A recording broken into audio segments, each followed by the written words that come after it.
మొన్న జూన్ 2 తెలంగాణ ఆవిర్భావ దినోత్సవం సందర్భంగా అమరుల యాదిలో ఉద్యమ ఆకాంక్షల సాధన సభ మరి భారతీయ జనతా పార్టీ రాష్ట్ర అధ్యక్షులు బండి సంజయ్ కుమార్ గారి సూచన మేరకు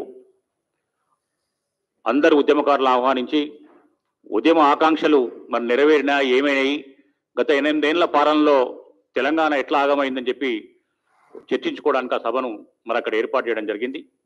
ప్రధానంగా ఈరోజు ఉద్యమంలో కీలక భూమిక పోషించినటువంటి నాయకులంతా కూడా భారతీయ జనతా పార్టీలో ఉన్నారు.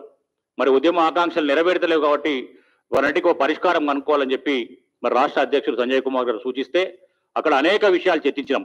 కళారూపాల రూపంలో కావచ్చు, మాటల రూపంలో కావచ్చు, రకరకాల భావ వ్యక్తీకరణ అక్కడ జరిగింది. అవన్నిటిని కూడా అధ్యక్షులు వారు అక్కడే ఉండి మరి పొద్దు నుంచి సాయంత్రం దాకా కార్యక్రమంలో పాల్గొని అన్ని కూడా నోట్ చేసుకొని మరి ఏ రకంగా భవిష్యత్ కార్యాచరణ ఉండాలని ఆలోచించే క్రమంలో ఈరోజు మరి ఆ రోజు ఏదైతే తెలంగాణ ఉద్యమాన్ని ఉవ్వెత్తున తీసుకోవడానికి ఉపయోగపడిన కళాకారుల మీద మరి అందులో వేసినటువంటి ఒక స్కిట్ని ఆధారంగా చేసుకొని కేసు పెట్టడం జరిగింది.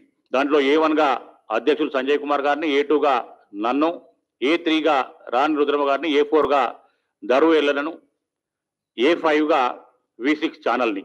అంటే మీడియా కూడా ఇవే ప్రసారాలు చేయొద్దు, ఒక ఛానలే ప్రసారం చేయలే, మేమే అక్కడి నుంచి లైవ్ ఇచ్చినాం, అన్ని ఛానళ్ళు ప్రసారం చేసింది, యావత్ తెలంగాణ సమాజం అంతా కూడా చూసింది.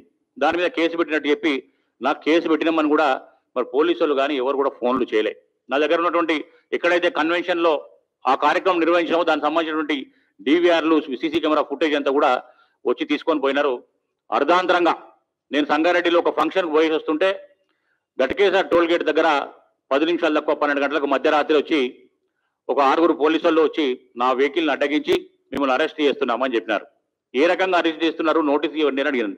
నాకు ఫోన్ చేస్తే కనీసం మీ స్టేషన్కి వస్తుంటే నాకు ఫోన్ కూడా చేయకుండా దొంగతనంగా ఇంత అర్ధాంతరంగా అర్ధరాత్రి వచ్చి అరెస్ట్ చేయాల్సిన అవసరం ఉందంటే పైనుంచి ఆదేశాలు ఉన్నాయి, ఇక్కడి నుంచి మీరు రావాల్సిందే అని చెప్పి మొండిగా కూర్చున్నారు. సరే వస్తా అని చెప్తే అక్కడ ఎక్కడికో తీసుకోపోతున్నా అని చెప్పి ఎవరు చెప్పకుండా ఒక అంటే నిర్మానుష్యమైన ఉన్నటువంటి SOT వాళ్ళ ఆఫీస్కి తీసుకుపోయిన తర్వాత కూడా ఎంబడున్న వాళ్ళని కూడా అందరినీ పక్కన పెట్టి ఎవరికి ఏం సమాచారం లేకుండా దగ్గర ఫోన్ లాగేసుకొని తీసుకుపోయి నిర్మానుష్యంగా ఉన్నటువంటి ఒక ప్రదేశానికి తరలిస్తే అప్పటికప్పుడు నేను ఫోన్ చేసి మా అధికార ప్రతినిధి రాణి రుద్రమ గారికి సమాచారం ఇవ్వగానే వెంటనే మరి రాష్ట్ర అధ్యక్షులు వారు సమాచారం ఇస్తే వారు స్పందించి రంగారెడ్డి జిల్లా భారతీయ జనతా పార్టీ నాయకులను, కార్పొరేటర్లందరూ అలర్ట్ చేసి అన్ని పోలీస్ స్టేషన్లు తిప్పితే కూడా ఎక్కడ వారికి కూడా సమాచారం రాలే. ఆఖరికి అధ్యక్షుడు మేము DGP ఆఫీసును ముట్టడిస్తామంటే పొద్దున హుటాహుటి 8 గంటలకి మరి ఆసుపత్రికి తీసుకుపోయి చెకప్ చేయించి కోర్టు దగ్గర తీసుకొచ్చినారు. అప్పటిదాకా కూడా FIR నమోదు చేయలే. నేను అడిగిన ఏమేం కేసులు పెడుతున్నారు మా మీద అని అడిగితే వాళ్ళకి స్పష్టత లేదు.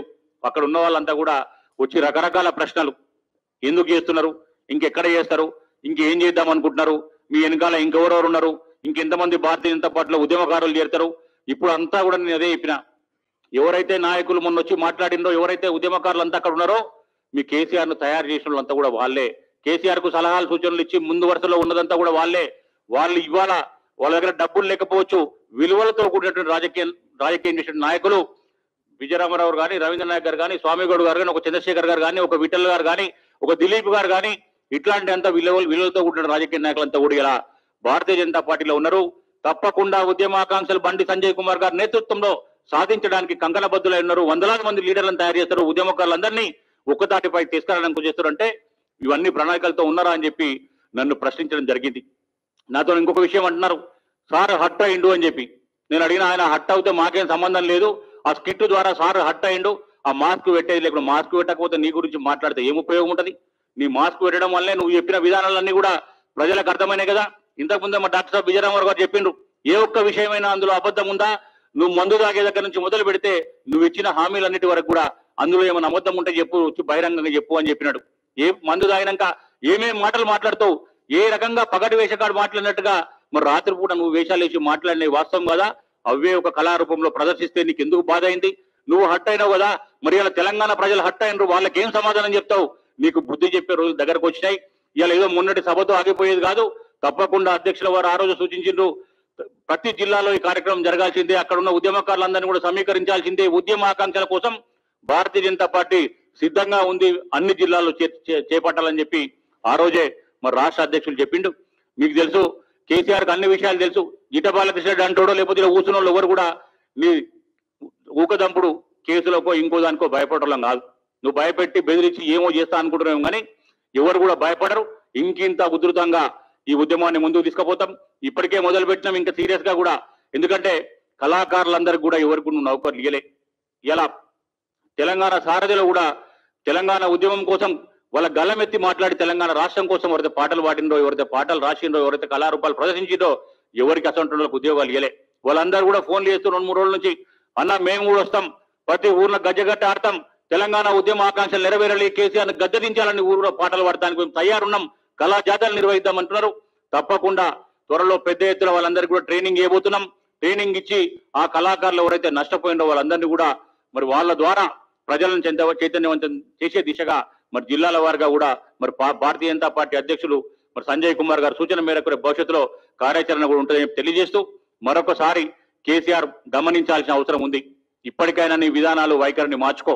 ప్రశ్నించే గొంతుకులను అణిచివేయాలని చెప్పో, ఉద్యమకారులను అంగదొక్కాలనుకుంటావు. నీ వంది మాగదులు నీకు ఇలా డబ్బులు ఇచ్చేటోళ్ళు వంది మాగదులు నీ ఎంబడి ఉండి అడుగులకు మడుగులు వస్తున్నొచ్చు కాక, కానీ ఈడ నికాసైన ఉద్యమకారులందరం కూడా భారతీయ జనతా పార్టీ వేదిక మీద ఉన్నాం. భారతీయ జనతా పార్టీ మాకు అండగా ఉన్నది. తప్పకుండా నీ అంగీలాగా ఊడగొట్టి ఈడి నుంచి పారదోలేదాకా. ఇంతకుముందు మొన్న చెప్పిన డాక్టర్ సాబ్ గతంలో భూమి అమ్ముకోవాలనుకుంటే ఏ రకంగా డాక్టర్ సాబ్ దగ్గర మన విజయరామారావు దగ్గర పైరవ్ చేసినావో మళ్ళా పరిస్థితి వస్తే ఇలా సంపాదించుకోవచ్చు 100 కోట్ల ఆస్తులు. అవన్నీ తెలంగాణ ప్రజల ఆస్తులు. ఓనాడు చెప్పినావు ఎవరిదో ఆస్తి 1000 నాగళ్ళు పెట్టి దున్నిపిస్తా ఎకరాలు అన్నావు, కానీ ఇవాళ దున్నే పరిస్థితి వస్తుంది. నువ్వు ఎక్కడెక్కడ ఆక్రమించుకున్నావో, హైదరాబాద్ చుట్టుముక్కట ఎక్కడెక్కడ ఆక్రమించుకున్నావో, ఏ భూములు ఎక్కడెక్కడ నీ వంది మాగదులు కొనుక్కున్నారో అవన్నీ కూడా దున్నే కాలం దగ్గరలోనే ఉంది. ఉద్యమకారులమంతా ఒక్కటైతామని చెప్పి వేదిక ద్వారా మిమ్మల్ని హెచ్చరిస్తూ ఇప్పటికైనా మీ విధానాలను మార్చుకోమని చెప్పి తెలియజేస్తూ ముగిస్తా ఉన్నాను. హాయ్ ఫ్రెండ్స్, మా టుడే టుమారో యూట్యూబ్ ఛానల్ చూస్తున్నందుకు చాలా థ్యాంక్స్. మరిన్ని లేటెస్ట్ వీడియోస్ కోసం వెంటనే సబ్స్క్రైబ్ చేయండి. అలాగే ఈ బెల్ ని కూడా రింగ్ చేసేయండి.